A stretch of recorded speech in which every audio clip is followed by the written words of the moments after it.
Dallas here with First of the Floor. Thank you for joining us. Hope you're doing well. Alongside me, two guys who just need the playoffs to start today. Please, Wayne Spoonie and Jake Eisenberg. What's up, Spoonie? Dude, hey, look. Playoffs, can't wait. Well, actually, I kind of like dreading them because it's terrifying and horrible. Like, it's such a grind, but can't wait for the playoffs. Boys, that was the most superstar game from Jason Tatum, where you just don't give a shit for a couple of quarters, and then they're like, okay, I'm gonna go win this game against this bum squad. Like, boys, we got a superstar. We drafted him. That doesn't happen. It doesn't happen a lot. Hell yeah, dude. Jason Tatum decided I'll try for 4 minutes and ends up with 29 points. It's over.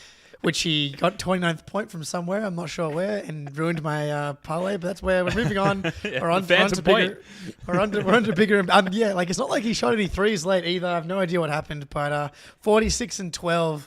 I am kind of with you though, Spoonie, a little bit. On one hand, I want the playoffs to start because we're healthy and rolling, but my dad's in town, and we were talking about how different the regular season is to the playoffs. You just forget every year.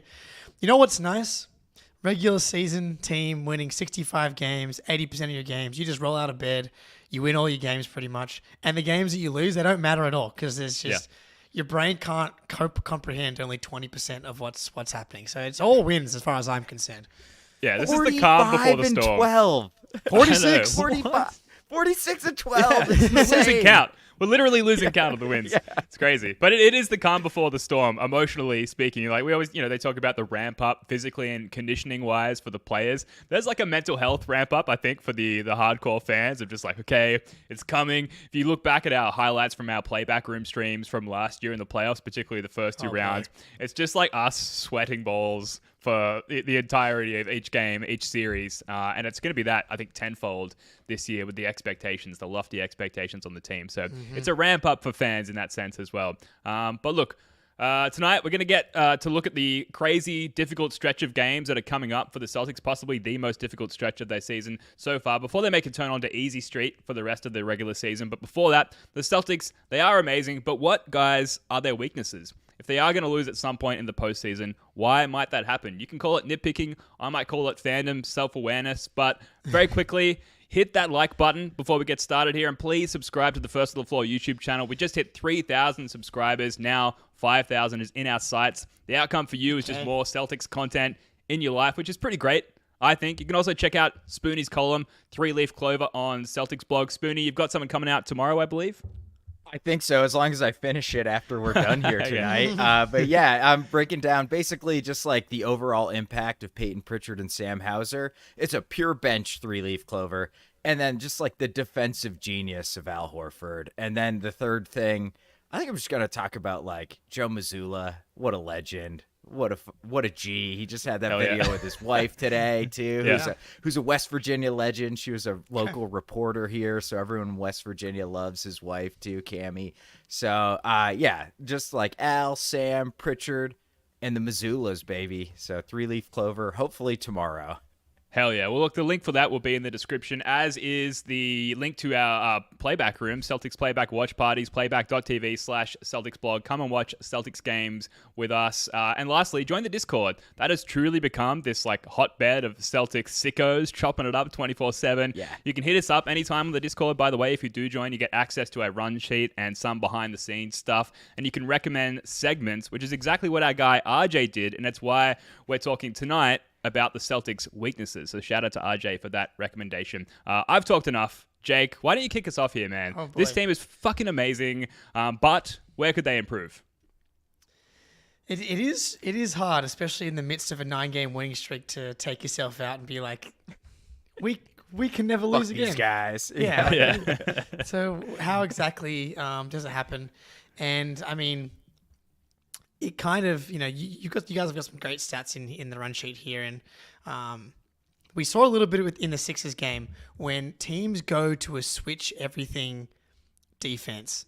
That has been something that has given the Celtics trouble in the past against the Heat, in particular in the last two seasons. When you switch everything, that is going to really nullify the drive and kick game and force Tatum and Jalen and guys to just put their head down and really attack. And we saw them have really, a lot of success doing that last game, obviously getting 37 free throws. And Tatum and Jalen, I think, have really improved in this regard, in getting to the rim and being, especially Tatum lately. He feels like he's kind of gone to a new level getting to the rim. But I do think that can be a way to take the Celtics out of what they want to do, but also then start to generate some turnovers. And that, I think, has been why the post-ups have been so good for specifically, I would say, Jalen's game, but obviously the whole of the Celtics, is when you're posting up on the baseline, a defender can't come from the baseline and surprise you and turn the ball over when you have to drive through a crowd in order to get to the rim. So that's why the post-ups versus driving through traffic has been a nice adjustment from this Celtics team. But if a team does go to switch everything, there are going to be moments when you have to drive through traffic, put your head down, and that's where turnovers for both Jalen and Jason, I think, can be an issue. Statistically, they've been good with turnovers this year, but playoffs, different beast. You could play an elite defense in the Orlando Magic round 1. You get the Heat or the Knicks in round 2, and maybe the defense lightens up if you get the Bucks in the conference finals. But when the game plan is locked in, night in, night out on, if we are so good at turning Joel Embiid over, as soon as he puts that ball on the ground, we start generating turnovers. I promise you the Heat have similar rules and similar feelings about Jaylen Brown driving to the rim, and that's where I could see some potential things start to pop up. Mm-hmm. Yeah, well, it was somebody was on Iguodala's podcast a while ago, basically being like, yeah, here's the Jason Tatum rules and how we turn him over so much, and it was one of the, I think, an ex-Heat player. So, yeah, like I think it was Celtics... Iguodala talking to Jason Tatum, I believe. Was it? Yeah. I'm pretty sure. Yeah, it might be right. Yeah, but it was like kind of simple, but also like to extrapolate that and put it into practice in a game is very difficult. And that's why Spoelstra is one of the best players ever. It was like when he takes 2 dribbles on the left hand, then the, strong side help goes and attacks his left hand there. It's stuff like that, which is like when you talk about it, it seems simple, but when you're in the midst of like game 7 of a, Eastern Conference Finals, like not so much. But I think like against the switch everything defense, Jake, you touched on it, like the post ups are going to become that much more important. And we do post up, I think, the second most frequent in the NBA, but it's still not that many in the like this, like if you're taking, 60 possessions of offense a game, it's still only like 8 or 9 possessions a game. So I wonder if we see that number tick up to like Hakeem Olajuwon, Houston Rockets like levels of like 17 a game or something like that, just because like when you've got teams that are really switch everything, that's a way this team can punish it with basically everyone outside of Derek White in the starting lineup and Al Horford. Like all those dudes can post up mismatches. Yeah, I had a similar weakness listed, and maybe this is more like symptomatic of playing up against a switch everything defense, which is when teams don't help on our drives, because they're like the base of the most simple way of explaining the Celtics offense is like it's just drive and kick, drive, draw a help, draw a double, kick the ball out for 3, and that's why we're such a high volume 3-point shooting team, because we generate so many of them using that strategy. But we first saw this against the Grizzlies like way earlier in the season, where it was this painfully close game. And watching it, you're like, what is going on here? This is a well and truly undermanned, Marcus Smartless, Ja Morantless Grizzlies team, and yet they're holding us to a lower offensive output than what we're used to. They were not helping on our drives, and I think that early in the season, it discombobulated, in particular the Jays, where they're just waiting for that double to come on that drive. It wasn't coming, and then the Grizzlies, they do have some form of rim protection. They do have some bigger bodies waiting for the Jays at that point of the season at the rim. The Warriors did it to us as well when we played them in Golden State a little while back now. We're going to see them again soon. And then most recently, the Sixers, who went to that switch everything defense, they were not doubling the Celtics on drives for the majority of the game either. And it took us a while to figure that out within the course of that game. But there is a stark difference between how we handled that game a couple of days ago against the Sixers compared to versus the Grizzlies, where we barely got out of there with a win. And in the Sixers game, you could see them start to figure it out throughout the game. And even Porzingis, during his end of first quarter interview, was like, we're still trying to figure out what they're doing. I think they're also trying to figure out what they're doing. And then we, obviously watching the game as well, we're doing the same thing. And by the end, it was clear. And Tatum was like, oh, okay, single coverage. okay, I'm a fucking superstar. I'm getting to the bucket and I'm finishing, and I know what to do now in this situation. So maybe it's not as big a weakness as it once was, but I do think that opponents will try and utilize that against the Celtics in the postseason. I will say, like, when you flip it around, what makes the Celtics so good defensively is because you don't really need to help at all. And, like, that's just how basketball works. As soon as you have to commit extra resources to a player, you got to put two on the ball, then that's when you get in rotation and drive and kick and all that kind of stuff happens. And what's insane about the Celtics, it's like Tatum, Jalen, Derek, Jrue, Al, everyone can kind of hold their own, guard their yard defensively. Pritchard, Hauser, and even when, you know, it is a Hauser or whatever, it's like you don't want to overhelp. You don't, and if you are going to help, you really want to trap. And so when teams are not helping, you just have to put that head down. And I think that Jalen and Jason are more well equipped to deal with it now than they were, for example, in the 22 finals run when Tatum broke the turnover record. Misleading stat, but yeah.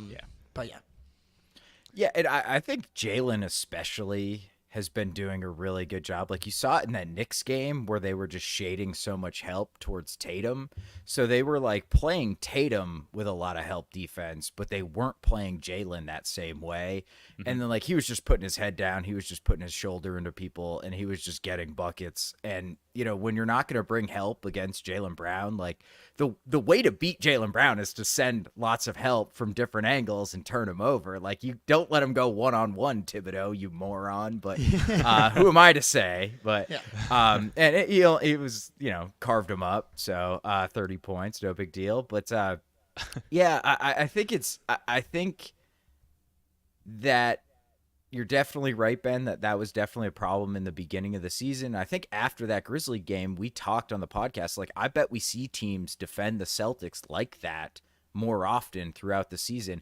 And we really haven't seen it a ton until, like, this Sixers game was definitely one time. I think OKC kind of did it to us too.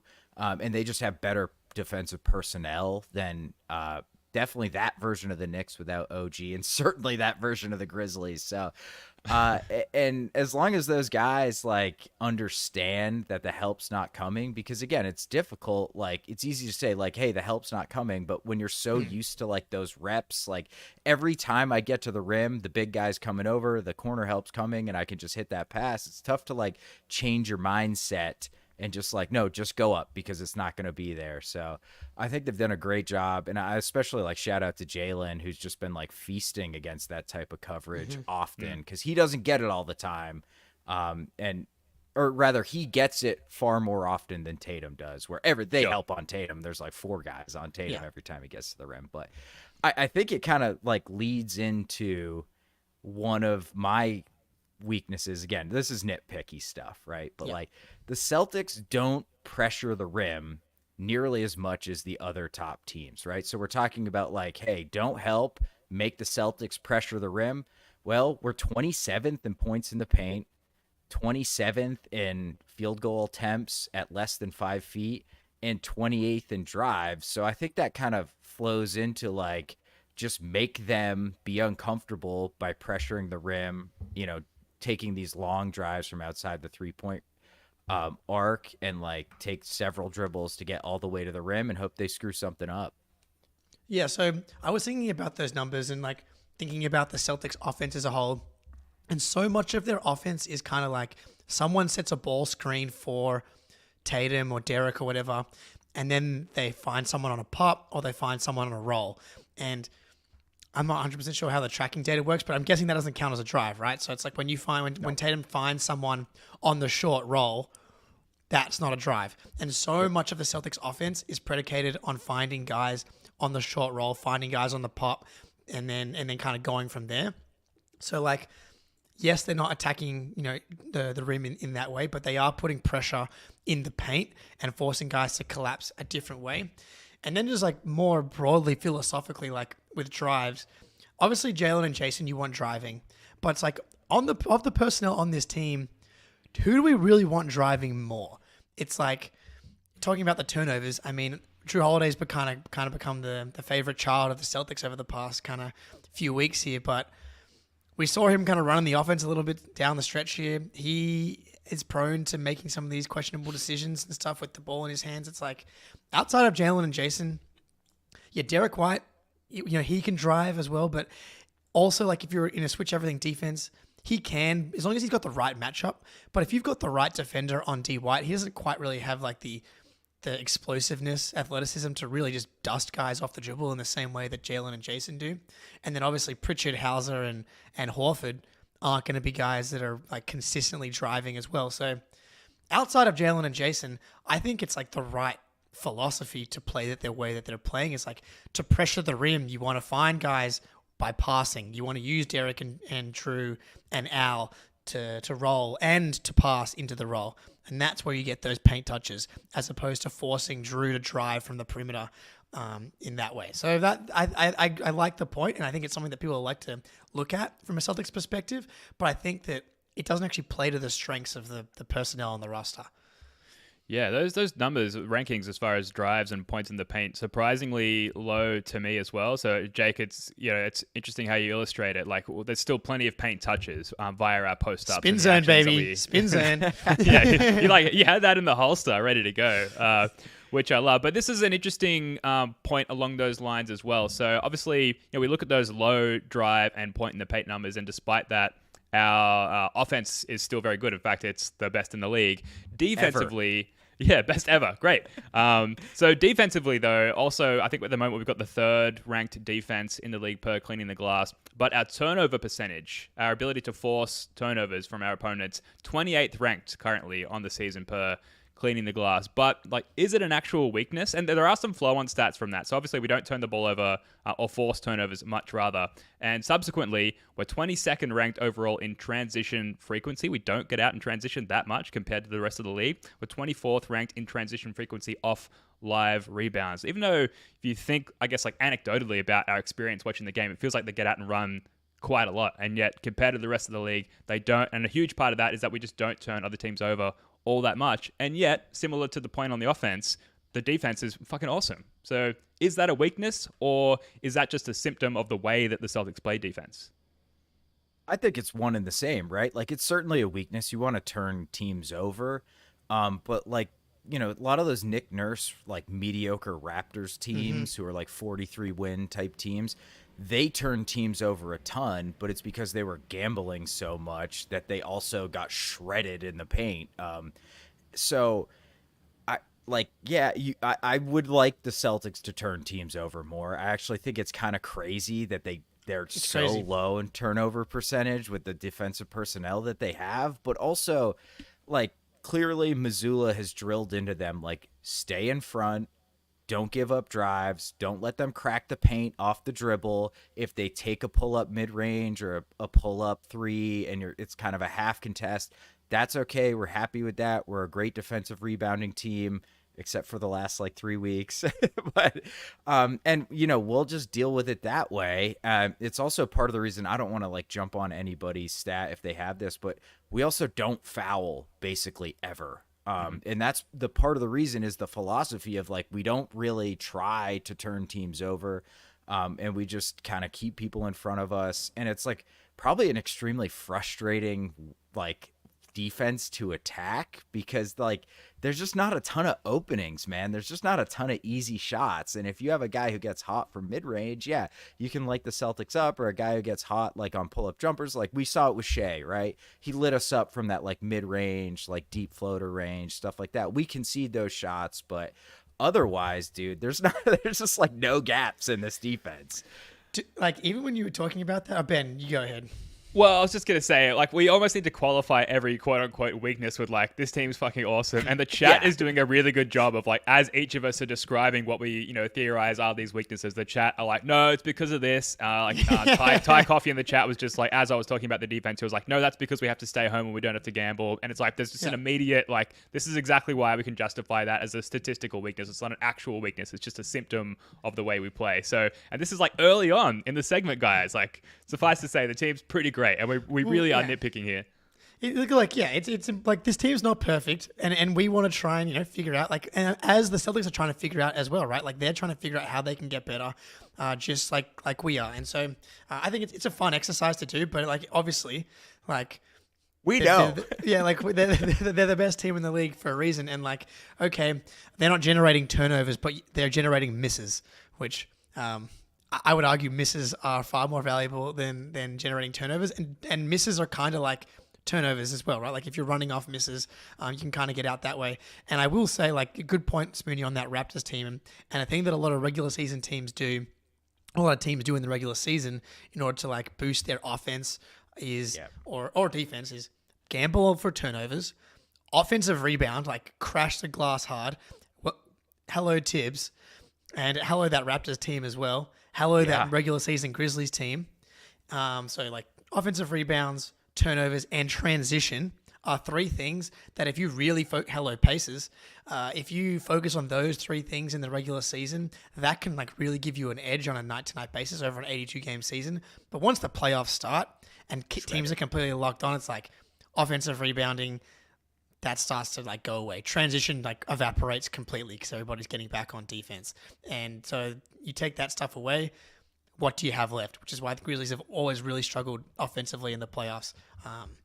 And so of the things that are statistical weaknesses, and you look at the playoffs, if those are weaknesses, then it's like, well, that's not really an issue when it comes playoff time.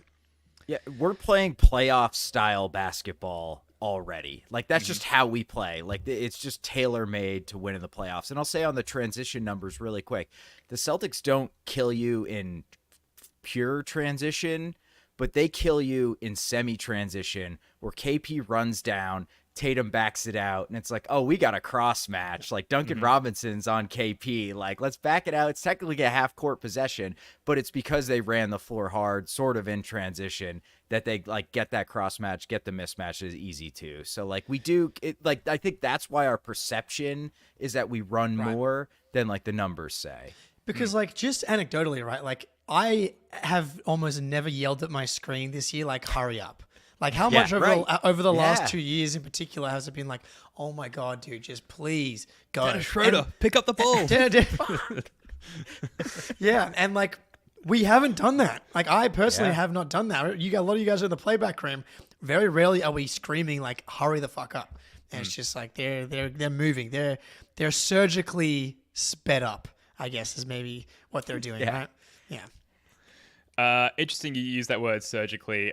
This is bad, but I've got to put it out there. It's in the back of all of our minds. And it's not a weakness, it's just a theoretical weakness. How much all of this great time that we've been having, that we're having right now, and will hopefully, touch wood, continue to have, it all hinges on the 7'3" Latvian Moses, Kristaps Porzingis, right? Like, we're an injury, we're a tweak, we're something away with Kristaps for all of this falling over, despite Jason Tatum being in the MVP conversation, even if it's just Stephen A. Smith coming up with shit to talk about during the All-Star break, despite Jaylen Brown, playing at an All-NBA level again and being an All-Star yet again, despite all of that, like KP goes down, we're in big, big trouble. And I'm sure people in the chat can relate. I'm sure you guys can relate as well. Like, because he's so injury prone, that's maybe not a weakness, but it's high risk. If you're performing a risk assessment, you're stamping that with your high risk stamp, right? I'm sure that's what risk assessors do. That's how they work, right? High risk, baby. No, I think of all these nitpicks, because all of these are like massive nitpicks. This is like the only one that is like legitimately a problem for this team's like chances to win a title, frankly, because like you're right, Ben. Like all the things, like the clutch offense grinding to a halt, like the rim protection, like the pick and pops where we just play 5 out and defenses look absolutely fucking helpless. It all hinges on this man whose one weakness are his ankles and knees. You know what I mean? So yeah, it's friggin' terrifying. It really is. Obviously terrifying. But I will say, right, so last year he would have played 70 games if the Wizards weren't tanking, right? This season he's currently on pace to play 60 games, and that is with like, they've been very careful, right? It sounds like he could have come back in 3 games that he left early. He's obviously not playing back-to-backs. As of today, he's on pace to play 60 games. And so he's probably going to get to like 55, and that's in the bubble wrap system. So this guy, he's entering his 28 year in his physical prime. Talked about how he's adjusted, how he's dealing with his body. There's a world where we are moving towards a reality where Kristaps is just like not made of glass anymore. And that happens. And like you go back early in his career, he played 72 games in his first year, 66 in his second year, 48, then does the ACL. And then he has that period there for the next several years where he can't get right. And it kind of makes sense, right? You do, like, it leads to rub and whatever. Like guys, you get injured on one side, it leads to injuries on the other side. Maybe it just took him a while to like recalibrate and like deal with all that stuff. And now he's totally fine and good to go. How about that? Jake, this is a soothing balm for my brain. I need to hear this. Like someone like Ben Klosky in the chat just said, like, don't say it out loud. And like, I hate to bring it up. I really do. It's not an elephant in the room. It's like a pig in the room. It's a smaller being in the room. It's pig in the room. Elephant adjacent in the room. That's what my friends called my college girlfriend. Just kidding. I didn't have a girlfriend in college. Nice flex. I was gonna say.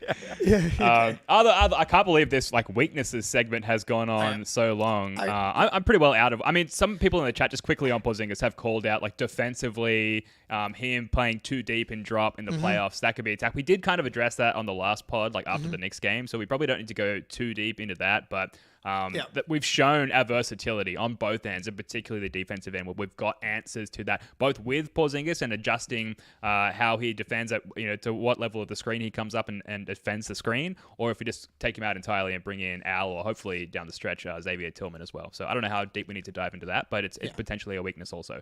I agree. I think he does struggle a little bit with some drop, like where he is at the level, and then dealing with some pick and pop bigs, but like the pick and pop big thing is kind of an unsolvable problem, like for every team. If you're dealing with a guy that's like elite from out there, which is why we love the Latvian man so much, because it is a nuclear bomb waiting to happen at any point. My last weakness, which is like more of a myth busting weakness. So like the number one go-to thing that people that think the Celtics are going to lose is like they shoot too many threes, and if they don't make threes, they're going to lose. And shout out the First of Four Discord, and specifically Tice, who has been around for a long time, back to the Celtics Reddit days, as far as I understand. He can code, pull data and pull things together, and he pulled this information together, and the three sets of data are shooting 33.3% from three and above, between 33.3 and 30, and then below 30. And then he has all the team's records when they shoot from three, and how they've done. So if you join the Discord, we can like send you the link to the code. You can have the full thing, but I've broken it out here for you as well. So the Celtics, when they shoot 33.3 or above, which is not very high at all, which would be like dead last in the NBA, like by a wide margin. They are 39-3 when they shoot 33.3 or better, which is 92.8% win percentage, and that's 72.4% of all of their games. So it's like they're just most likely going to shoot that from three on any given night. And then so you go to 33.3 to 30%. The Celtics are top 5 in that at 4-3, above 500.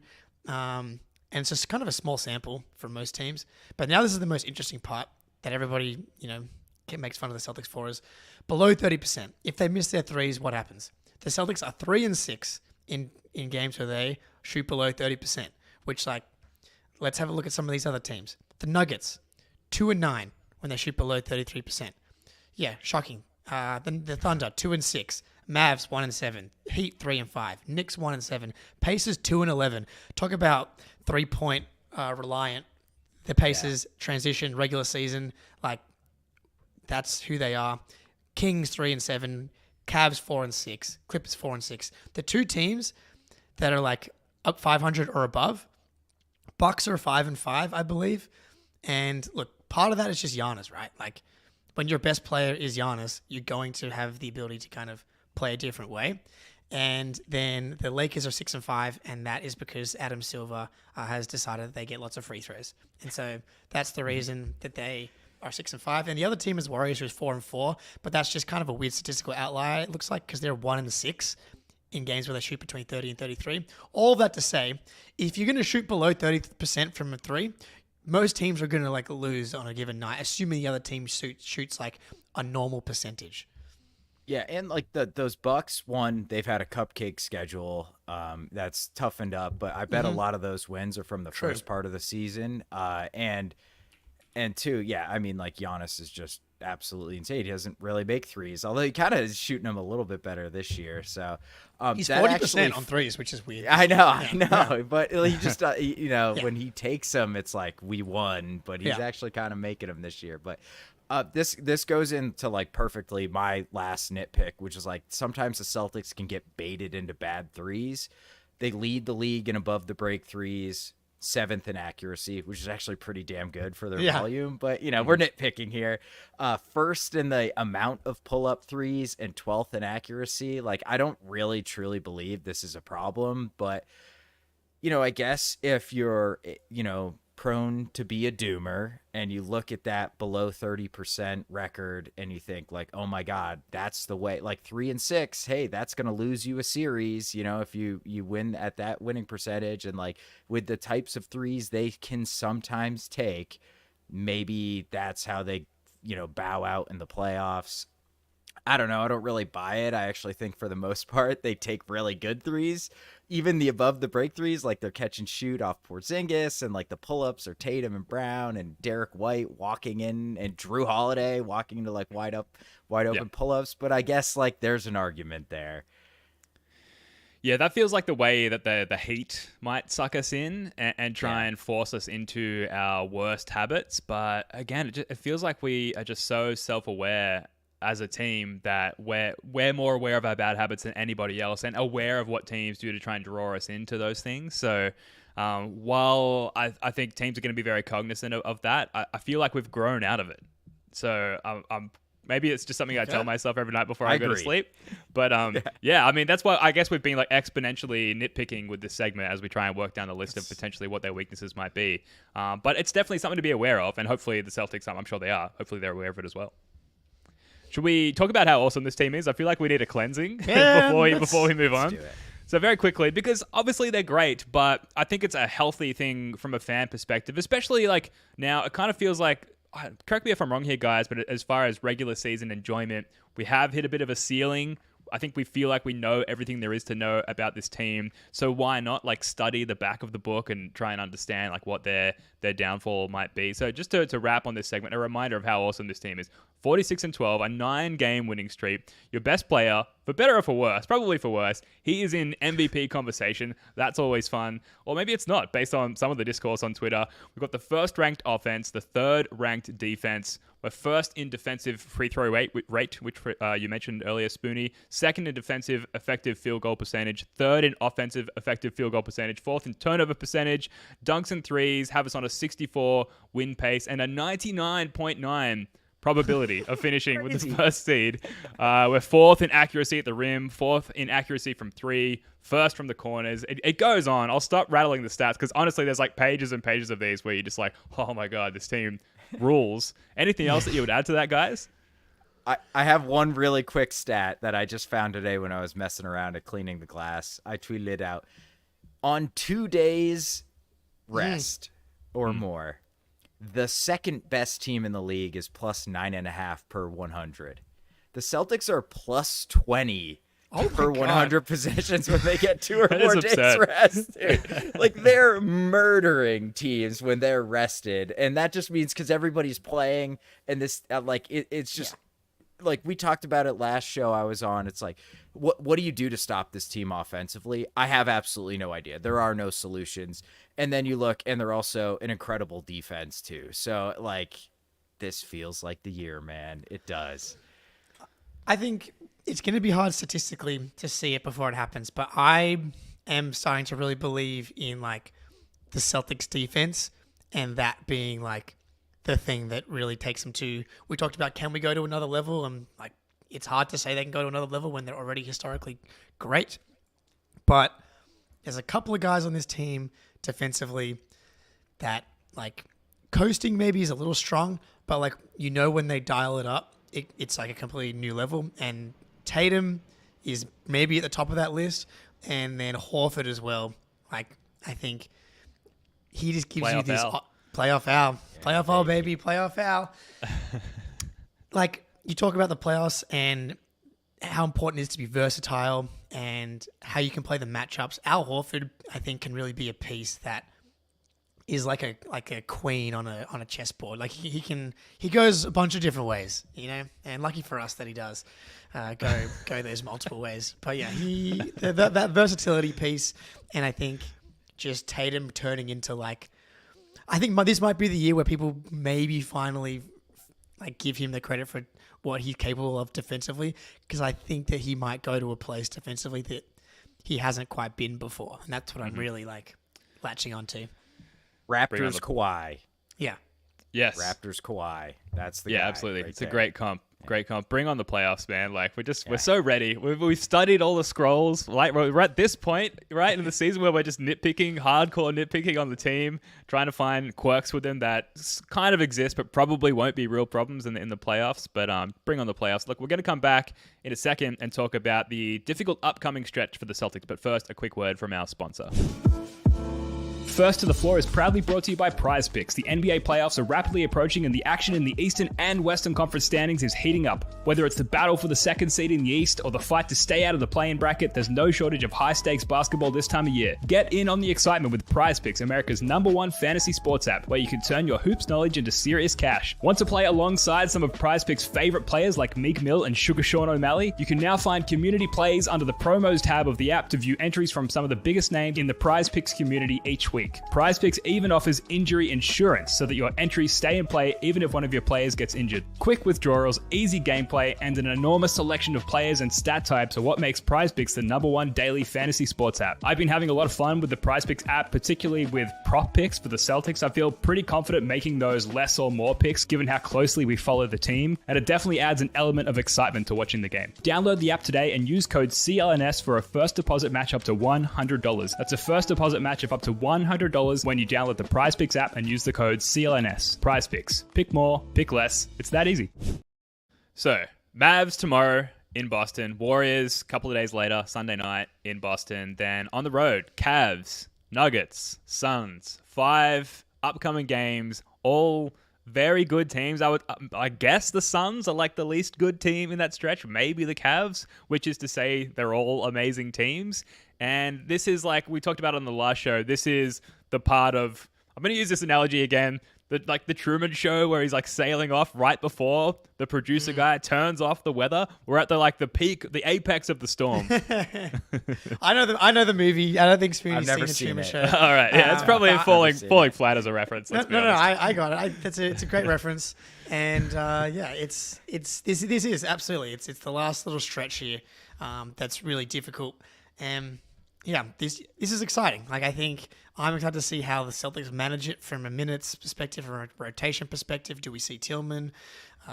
We saw a lot of experimentation from Jrue from Joe and Jrue, I guess, in the last game with the switch everything and a bunch of different stuff that we touched on last episode.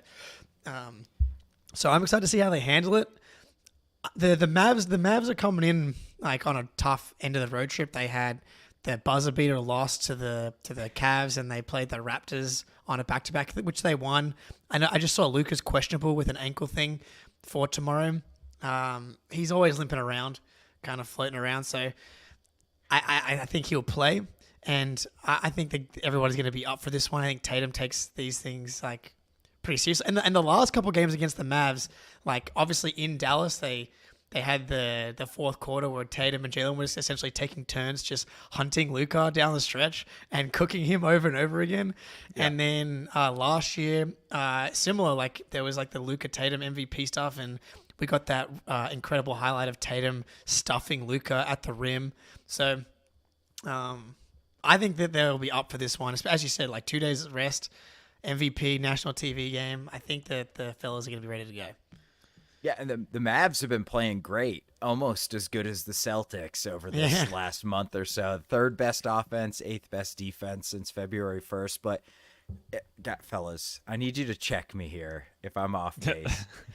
I think Luka's moving up my LeBron James rankings of most hated NBA players. Like, I do not like. I just hate him. I don't know. Like, all he does is complain.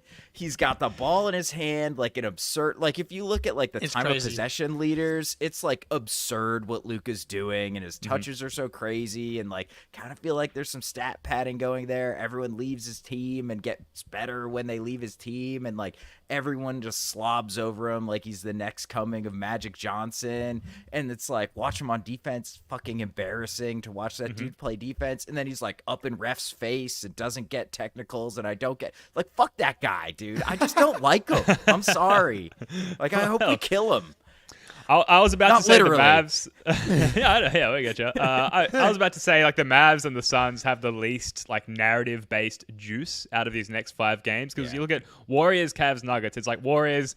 Obviously, like we understand what the narrative is there, especially adding in the most recent game and loss to them earlier in the season.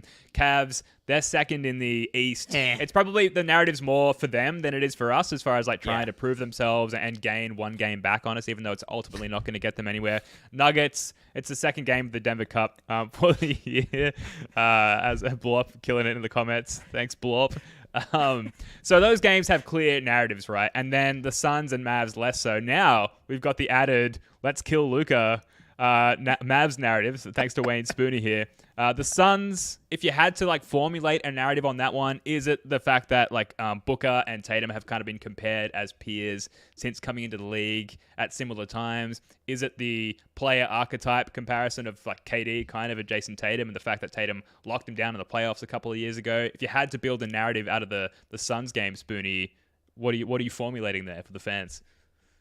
And I like Yusuf Nurkic coming to Boston, Latvia versus Bosnia, Latvia and Bosnia, kind of grudge like match? World War II all over again. Yeah. No, I think you nailed it with like the book. Like if you ask a Suns fan who is better, Booker or Tatum, they're gonna say Booker every single time. And if you ask a Celtics fan or any other fan, they're probably gonna say Tatum. So I think, or any other fan. Facts. Yeah. So I think that's probably what it is, because I think Tatum exercised the Kevin Durant demons in that round 1 series when we went to the finals. Like he dominated KD. Like KD's numbers looked okay, but like if you watch those games, like Tatum was clearly the better player. So I think KD just has a tremendous amount of respect for Tatum, like the way he's talked about him since then. So I think it's got to be like the Booker Tatum thing. And like the Suns have been playing pretty well recently. I mean, not like lighting the world on fire. And I think Beal's out again. Hamstring. I mean, well, he might be back by then. I don't know the timetable, so he could be back for that. And they've been pretty good with Beal.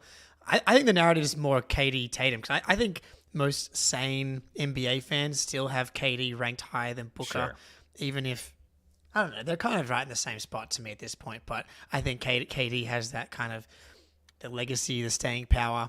So, and Tatum in particular, I don't think there's been much Booker Tatum stuff, but KD is definitely a guy that Tatum like really respects. Tatum likes to go at guys that he likes way more than like and respects. I don't think he like it feels like he should hate Draymond way more than he does. But like I don't think he like can relate to his game at all, and so doesn't like respect him necessarily in the way that he respects the way that KD plays the game. And like even in the All-Star game, body language doctor vibes here, but like there was like 2 possessions where Tatum blocked KD on one play and like forced a turnover on another. It's like the only 2 defensive possessions in the game happened to be when Tatum was on KD. I swear there's something to that. Obviously, Spoonie said that series, like that was Tatum's best defensive series I've ever seen in that net series. So that's the narrative from me, is like Tatum versus KD, and Tatum like defensively I find likes to go to a new level against some of these guys. So that's what I'll be building. But I'll ask you guys a question. Like we got this stretch coming up. If you got to rank which teams you want to beat the most, like obviously Nuggets and Warriors are 1 and 2 in some order, right? Like I guess that's the toughest question, is which game is more important. I think emotionally like the Warriors one, like probably feels like more significant. But I think if we were able to beat the Nuggets in Denver, that would mean a lot more than if we're able to beat the Warriors. Because like realistically, the Warriors aren't making the finals. Like I just don't see that happening. Them coming from the play-in all the way to the finals. I'm not sure I see that. If we're able to beat the Nuggets in Denver, that's going to really just get the juices flowing. It is the Nuggets game. Like I will commit for you, seppuku on this hill. But like if we go 0-2 on the Nuggets this year and then we see them in the finals, just there's a massive psychological advantage that they have, and then the media narrative, which definitely feeds in again psychologically from the players' perspective, that is to our detriment. We need to win this game against the Nuggets. Sure, is my best friend a massive Nuggets fan? Yes. Will he send me many avalanches of text messages during the game and certainly after the game, especially if the Nuggets win? Yes, he will. But despite all of that, forget all of that. We absolutely need to win like the finals favorite, win against rather the finals favorite in the West. If we go and see them in the finals later this year, if we are lucky enough to get there and we haven't beaten them this year, that's a problem. And obviously the Warriors thing, that's the thing also. And it's definitely ranked second for me. Obviously that's very important, but I don't think it's going to matter come June. So it's the Nuggets game for me. Absolutely.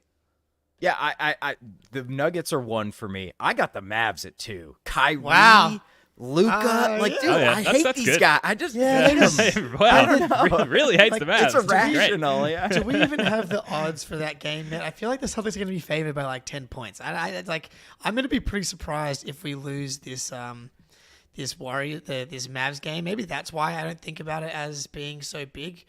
I can't see it here. I think we probably don't have it. And that's fair, Jake, and that's rational, and that's what a healthy human being would think. But I hate Kyrie Irving so much. Like, I can't deal with it. Like, if Steph beats us, and it's like, whatever, we're not seeing them in the finals anyway. But, like, I just can't let Kyrie do it, dude. Like, it's just too painful. Well, I will say, like, going back to what I said about KD, I feel like the Celtics feel the same way about Kyrie in, like, not in the way that they hate him. That's just not something that Celtics fans are ever going to get, is Tatum and Jalen hating Kyrie. That's just not going to happen. They really like him. But that's actually a good thing. I think Tatum like really likes to kick the shit out of Kyrie and like knows that he just has, and Jalen, they know that he just like cannot guard them. He cannot guard them, and they kind of swallow him up on the other end a lot as well. So, like, I think they really like this Mavs matchup and have for the past 2 seasons. Like, we're 2 seasons clear of Luka hitting buzzer beater daggers in our eyes. Oh, the spread's 9.5. Look at Jake, you know? What a crushed it, dude. Bookmaker right here. So I guess that's my thing is, like, that's back to my tenet on how to beat the Celtics. Their defense is kind of it's fugazi. It's fake. That 8th ranked defense over February is just nonsense. Like I watched them play against the Cavs and the Raptors. It's just like that's not happening, man. Well, I'm ready to declare them the best team of all time if they win even 4 of these 5 games and come up with very logical dismissals of why if they lose even 3 of them. So I'm ready for either narrative there. We'll be prepared on the show. Don't worry, guys. Let's wrap up here with some miscellaneous news. Jrue Holiday, Jason Tatum, according to Shams, committed to the Olympic team. So that's going to be 2 Celtics going into Paris, I believe. You can see how well I prepared for this segment. Paris, correct. Going up against the Aussies and other dominant international squads. Jake, I'll ask you, Spoonie, as the token American on this show about American sports. How confident are you feeling about Team USA as they start to build out the roster here? I mean, how can you not be always confident about Team USA, dude? You know what I mean? It's like the French in soccer these days. It's like, we're going to be there at the end. Like, the Aussies are fun, although I kind of think you guys are sort of on a downslope with Patty Mills aging out a little bit too, and Ben Simmons like not being a basketball player anymore. So, but I've seen some people. There's some consternation about Jrue being on the team, but like ridiculous. You can't have 7, 10 superstars on the team. Like it doesn't make sense. We've tried it.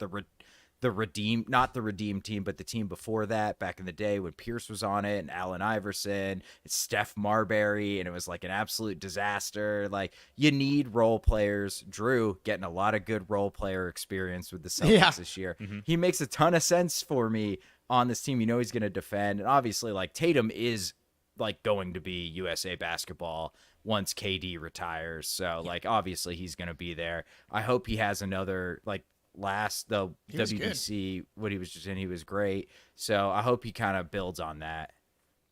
Yeah, that's the question, though, is like Jrue, 34 years old, Tatum, after they win the finals, flying to Paris. Here's the thing.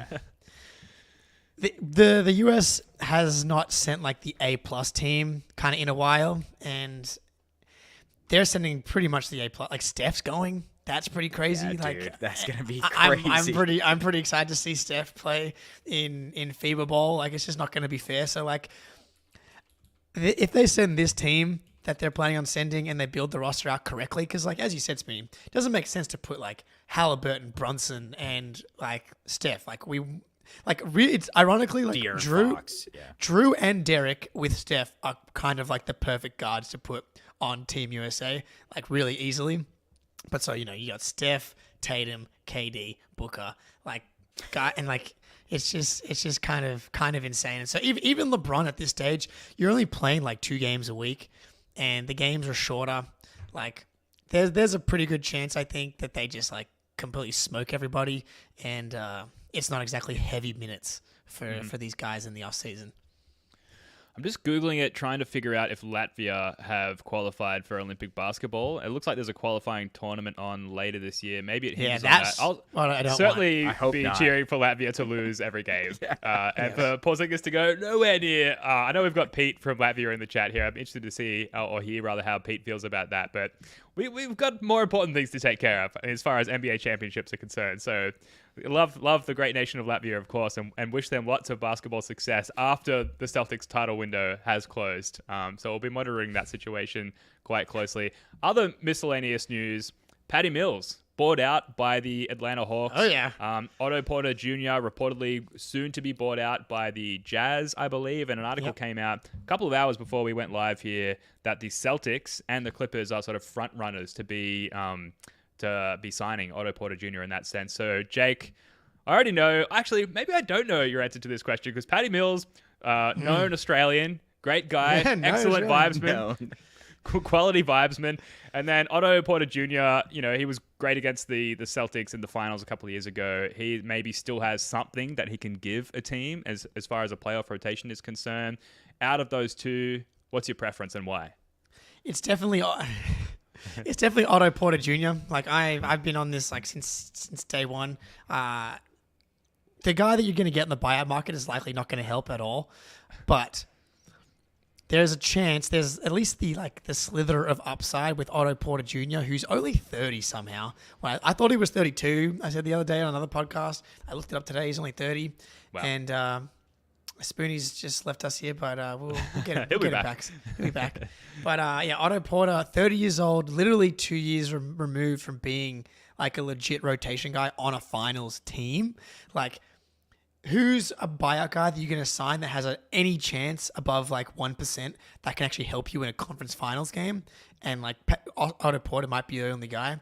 His body just might not be able to do it anymore, and that's fine. But he has a chance of being able to actually do that if he chooses to go elsewhere. Patty Mills can't guard to save his life anymore, but he's like legit veteran championship experience. Like, you talk about vibes and Blake Griffin and Luke Cornett. This dude is an elite teammate, great culture guy. Would be an awesome fit in the locker room. Jalen, and I'm calling it right now, we got double stuffed cookies and cream with Patty Mills, Jaylen Brown, and Porzingis here. Like, hell yeah!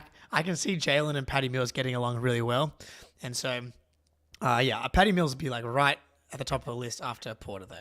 Yeah, I agree with what you said, though, as far as OPJ is concerned. Like, he might have a 2% chance of helping a team and contributing to a team in the postseason. So for that reason, you probably have to try and sign him if you can, or for no other reason to prevent him from ending up on a competitor's roster like the Clippers if we do see them in the finals. So definitely have a go at Otto Porter Jr. I always ask the question, is it going to be this guy who's that piece in our rotation currently, or is it going to be the buyout guy? If it's going to be Sam Hauser or Otto Porter Jr., I think it's still going to be Sam Hauser, but we do lack some depth at that position. So, like, if you can get him, you get him. But it's kind of win-win, because if the consolation prize is Patty Mills or Blake Griffin or some elite vibesman, then you're winning either way. So it's win-win all day, again, for the Celtics every day this season, which we love. Let's wrap on this. during the offseason, there was almost a Malcolm Brogdon trade that would have pulled us in Kristaps Porzingis, I believe. That trade fell over, and we ended up trading Marcus Smart, which we're all very sad about at the time. A lot of us probably still are sad about it, despite the success of the team subsequently. But we've kind of since wondered, would Marcus Smart have been traded if that initial scenario where it was Brogdon going out had been executed successfully? And then we had these comments from Wick Grousbeck. Grousbeck? It's Grousbeck, isn't it? I don't know, man. I don't know. Anyway, from Wick earlier today. Let's check it out. I walked in and met with Joe and Brad, and I just said, I know one thing. We're not bringing this team back. That was over the summer. It was 2 years in a row of really good teams that fell short, and in my view, they were inconsistent. We were hot and cold, high and low, and we lost. And we lost to two good teams, the Warriors and the Heat, but we lost. And I just said, we're not bringing it back. We're not running it back, period. That's my decision. Now, you tell me what changes we ought to make, guys, or let's do it together. But I wanted their recommendations. And so I said it out there. We're not bringing the team back, and we didn't bring the team back. Did I know we were going to get Porzingis and Holiday? No, I did not. And is that the genius of Brad? Yes. There's your owner walking into the boardroom, just like nuts on the table. I Guys, executive decision here. So do you get the sense from watching that, like Marcus, this is what I interpret from that Marcus has kind of gone regardless? Yeah, this is a good point from Roland in the chat here. Like, I remember that Eastern Conference game where Wick was like yelling at Joe like mid-game, I think, and he was like, get the starters out of there or something. Mm-hmm. That was always a bad sign. And yeah, I think we kind of theorized this in the off season. Like, the Grizzlies deal could not have come out of nowhere. Like, thin air an hour later after the Porzingis Brogdon thing fell apart. Like, they were clearly talking about moving Smart. So I think you're right on there. I think that Smart was probably going to be gone either way. And I saw a really good like graph yesterday. It was like touches on the team this year versus touches on the team last year. And Tatum's touches have stayed pretty much the same. Obviously, Jrue's went massively down from last year to this year.